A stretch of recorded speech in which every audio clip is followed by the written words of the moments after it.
এইবাৰ বাৰু আপোনালোকে বৰদোৱাৰ দৌল উৎসৱলৈ আহিছিলেনে?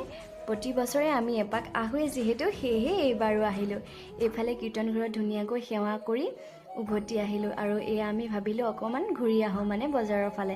এয়া আকৌ পোৱালিটোক আহি মীনা বজাৰত নমাই দিলোঁ। সিও ধুনীয়াকৈ জঁপিয়াই জঁপিয়াই খেলিছে। আৰু এইফালে মাহঁতে ধুনীয়াকৈ চৌকাত জুইয়ে জ্বলালে।